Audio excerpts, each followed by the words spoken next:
Right. Hi, Jade. Thank you for joining me. I am just going to literally, I don't want to take up loads of your time because I know that you're dead busy. So I'm just going to jump straight in with the questions that I've got for you, okay? So, question one. What were you doing before Arbonne? So what were your job before Arbonne?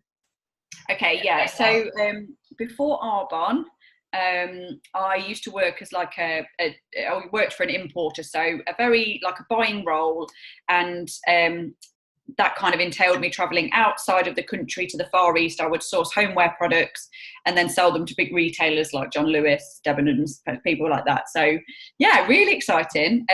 Full-time, long hours, but it really enjoyed it actually. So how did Arbonne find you then? Okay, so Arbonne came. I'm a strong believer that massive things and massive opportunities come to you once, maybe twice in your lifetime. They'll come knocking again if you've missed the opportunity first time round. And actually, it was I was on maternity leave, so I was after the birth of my first son. A lady who I'd become friends with at the gym had noticed that I was no longer going to the gym in the day, in the daytime, and my son was going into like the creche there when I just did my class. And she messaged me just asking, where I was and what I was doing. And she just said that, where are you? And I was like, oh, well, actually, I've gone back to work. My maternity leave's finished. And I'm finding it really difficult because actually after my maternity leave, I realised that my job wasn't going to allow me to come back on a part-time basis. So whilst I was working full-time before motherhood, my vision for being a mum was really to be present. And actually that meant I still had to work, I still had to bring in an income. But for me to be present, it was a kind of a middle option. So I wanted to do something part-time. So I actually had to seek new employment whilst on maternity. And she sent me I remember the message, and she asked me like what I was doing now. Am I enjoying it? And I remember my words back were, to be honest, not really. I'm finding it really, really difficult dropping Chase at nursery and not enjoying what I'm doing. So yeah, she then invited me for a coffee to hear about what it was that she did. And I was watching her like she was going to the gym in the day, like driving a really nice car. I was thinking, what do like moms do? I was really had this like, okay, so I've built up this great career and now I'm a mom, and I've never really pieced the two together. Do you know what I mean? Like how you can actually do both well. And we are all strong women, like, right, aren't we now in this day and age? We want to have a good career and earn decent money. And I was like, what is it she does? She's obviously got something going on. So I'm just a really open-minded person, and just, met her for a coffee. And that's when she told me about Arbonne, which I'd never, ever heard about before. So, yeah. So was that because of your situation, what was your defining moment to actually jump into the business? She told me about this business, and she said, have you ever heard of like network marketing before? I was like, no, I've not heard of that. And I don't know whether I'm just wasn't with it or not at the time, but just never heard of network marketing. I'd never heard of Arbonne. So I was really open-minded to hearing what she was talking about. I must admit, when she kind of spoke at the start about the fact that it was like health and wellness products and well-being cosmetics and skincare and nutrition, I was a bit like, oh, I'm not sure, like that's for me really, like, oh, what is this thing? More about the products than what the business concept was. And then she spoke about what the business concept was.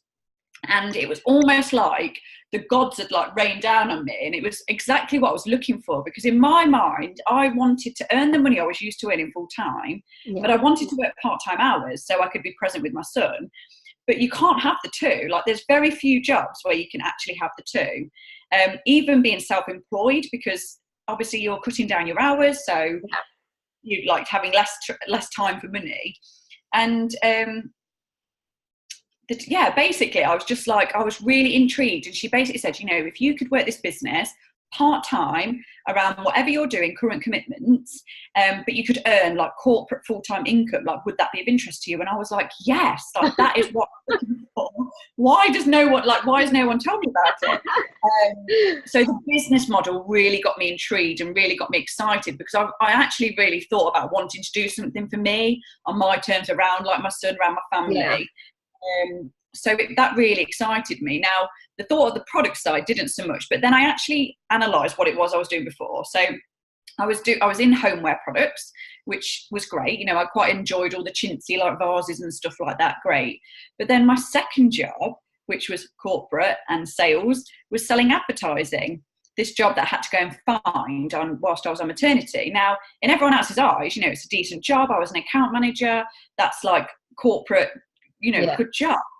But actually, I was selling advertising like that. I wasn't passionate about that, but that was more acceptable to me than the health and wellness products. And I was like, it doesn't make sense. Like, why shouldn't I be interested by this? If I went to go and work at Boots head office, I'd be excited about that, you know. So yeah, it was just such a misconception, and I'm so glad that I just listened to the end, because the business opportunity just took me in. And I remember leaving that coffee shop just like almost like a weight had lifted. Like I found it. I found this thing, and then I went and told other people about it, and then kind of went a little bit flat because a lot of people didn't know I heard, which is massive.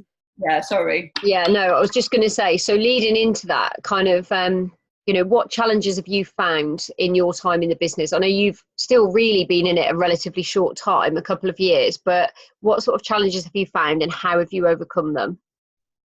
Well, I think the first challenge is when I left the meeting. So I went away really feeling excited. And I know, like, I spoke to my sisters, like my husband. I was like, I found the thing. Like, people are earning like thousands of pounds a month and working part-time hours. Like, this is the thing I'm doing. And everyone was like, shut up, that is not true. And I was like, oh, and suddenly my balloon was up in the air like helium, and you can feel it going. So I was like, oh, okay, maybe it's not a real thing, and like maybe this isn't. Oh, okay, back to just my old like job, and this is the daily grind, and this is what I'm just going to have to do and get on with it. So that was the first kind of struggle, because actually part of my heart was so elated about hearing that. You know, when you have that gut feeling about something, and then like almost someone's like crushed your dream, like crushed your soul a little bit, that there isn't anything else out there. So that was something that I had to overcome and almost kind of decide I'm doing it anyway.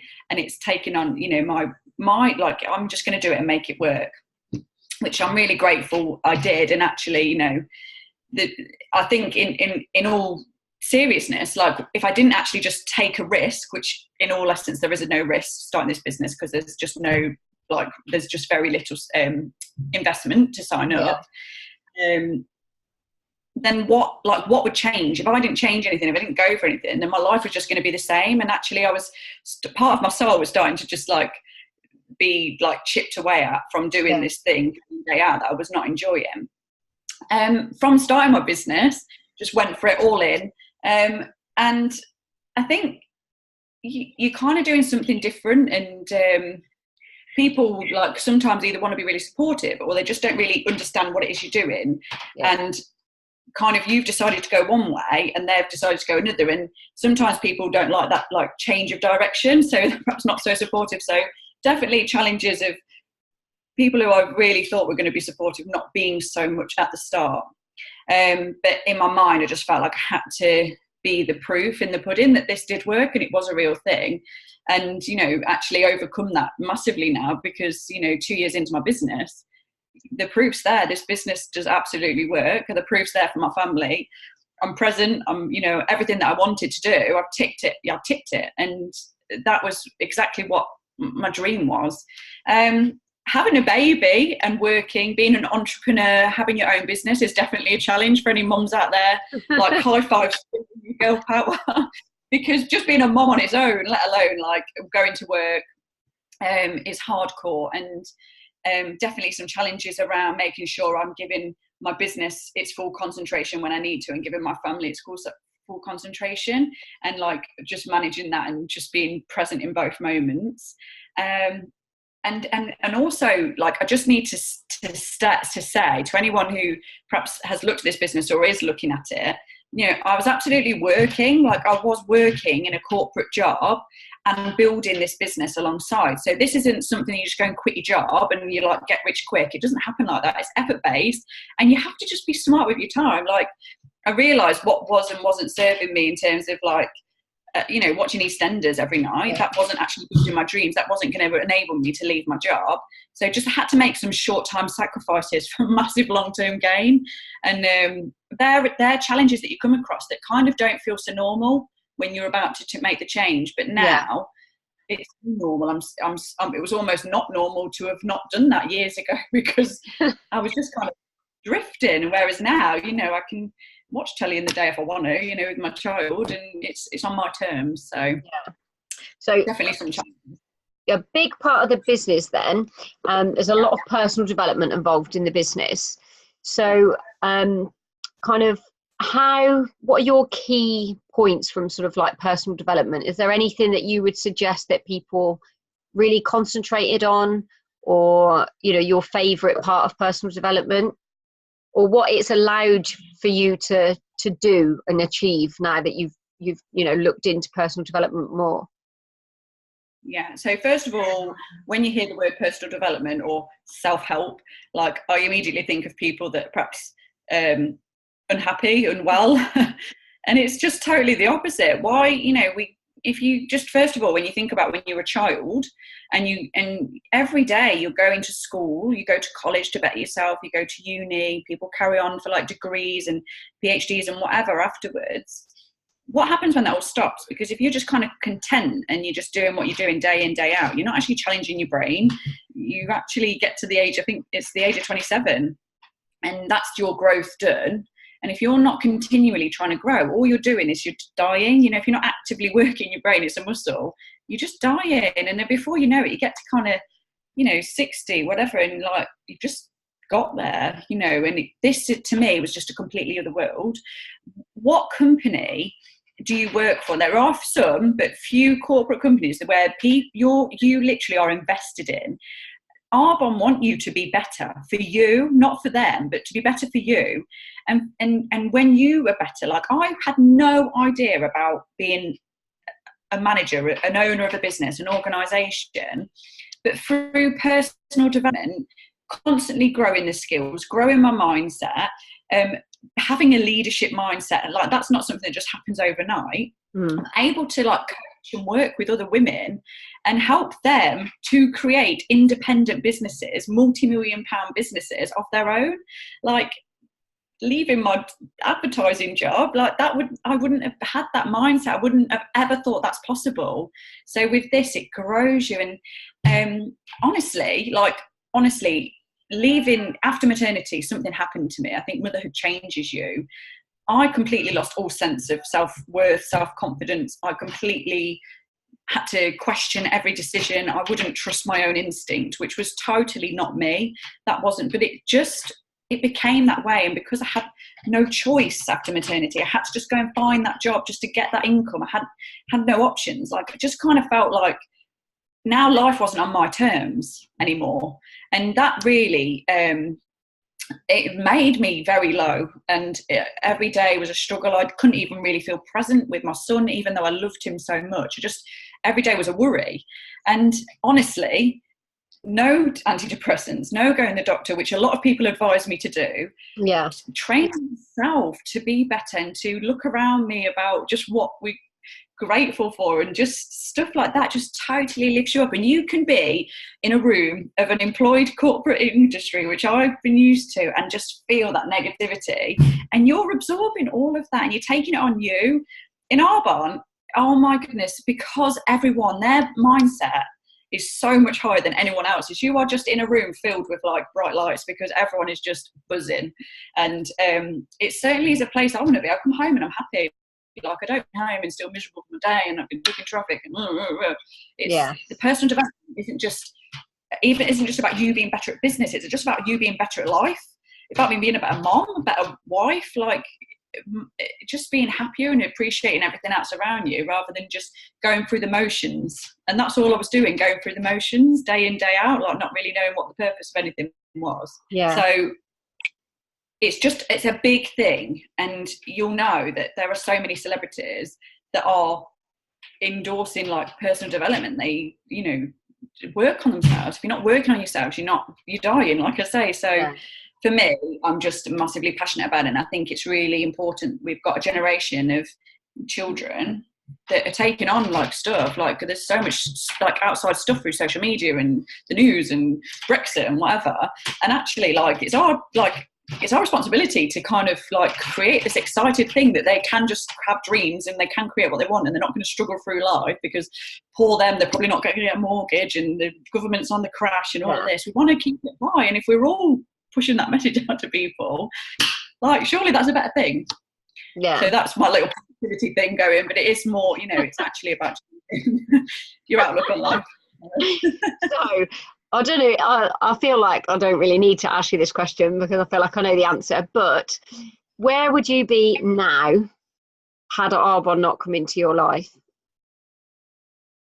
To be honest, I really don't like to think about that too much, and I dread to think because I remember before I started Arbonne, somebody said to me, you know, what are your dreams? Where do you want to be in 5 years? And I was like, well, I'm not really, you know, I know this isn't my forever home, but 5 years I probably want to have like some more children, and then I can't really go back to full-time jobs, so I'm not going to be able to earn that money to do those things until like their baby at school, so that's probably like another 10 years down the line, and already I'm year 1 into this job and I'm really low. Like, so for me, my mental health definitely would have just deteriorated, and I definitely wouldn't have been a good mom to my son because I wouldn't have been there, you know, I wouldn't have really been there in every aspect of the word.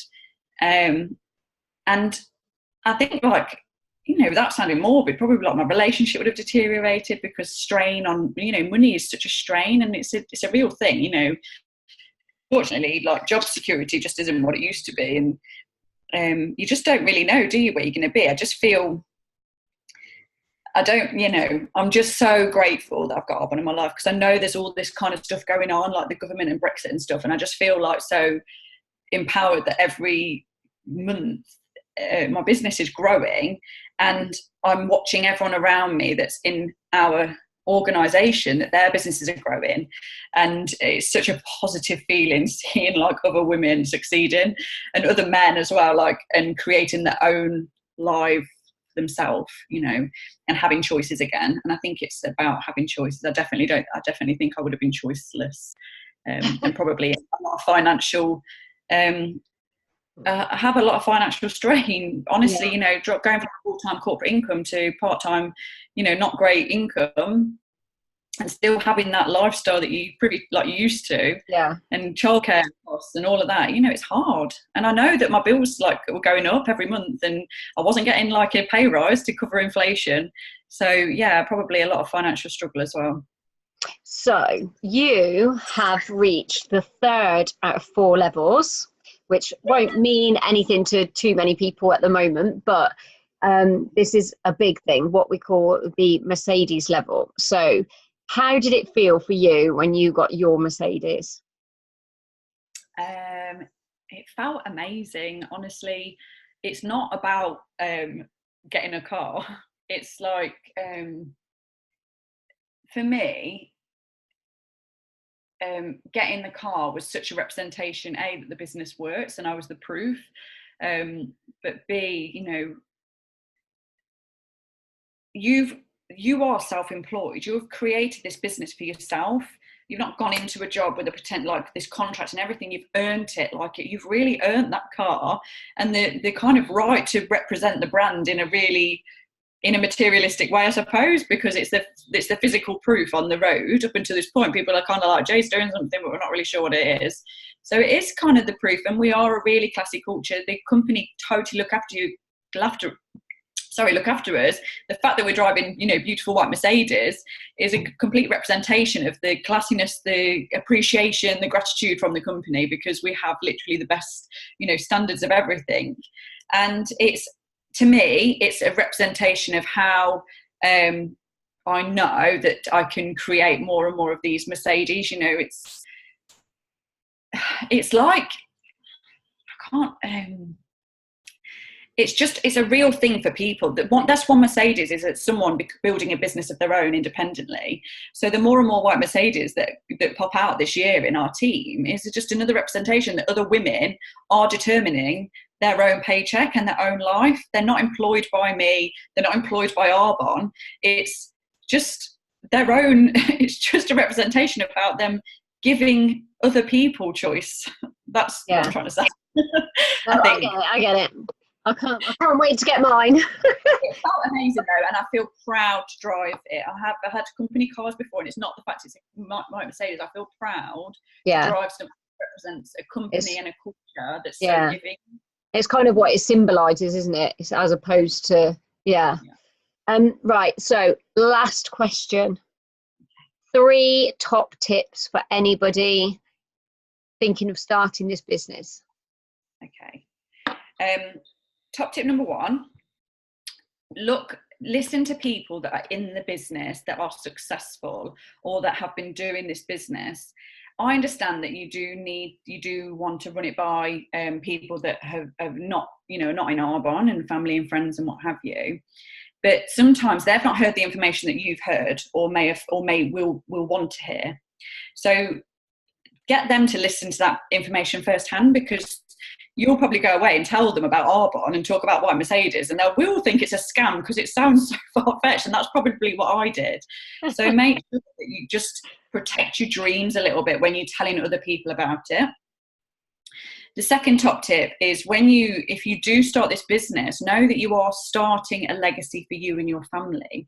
Now, if this is massive, so it doesn't happen overnight, but just know it's a process, and that you start and you are coached following a simple system. Like, you're self-employed, this is your business that you can build without jeopardizing any other financial career that you've got going on with your other jobs. You can build this little asset, this baby on the side, and you have got support network, you've got coaching. So just know and trust that it's not going to happen overnight, but if you follow the system, within a year you can have the Mercedes and you could leave that job, but you just have to be consistent with it and give it time.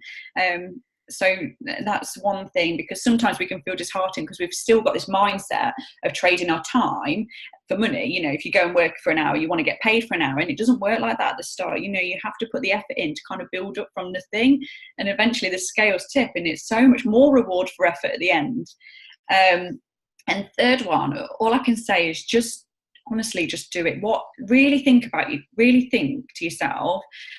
We're such a negative, very negative mindset in the UK, because I was absolutely this person. But we think about all the cons. We think about, what if this doesn't work? What if she says this? What if this happens? What if I don't earn the money? What if? But actually, all of those things, what is the risk? There isn't the what ifs is not really that bad if all of those things happen. But what if it actually does work? Because the investment in building a business that's created an asset like it has done for me was absolutely nothing. It's incredible what opportunity you have in your hand to build something. And it's so much more than a skincare, beauty, nutrition company. You're investing in yourself, for one, you're investing in your family. And you're creating better lives, not only for you but for other people around you, and that's just such a fabulous feeling. So just do it and really flip over, what if this does work, and start to dream again, because really that's what this business does. Oh, Jade, thank you so much. Thank you very, very much for joining me. I'm going to let you go because I know that you've got another call, so I will let you go, but thank you so much, and I'll see you later. Thank you. Bye-bye.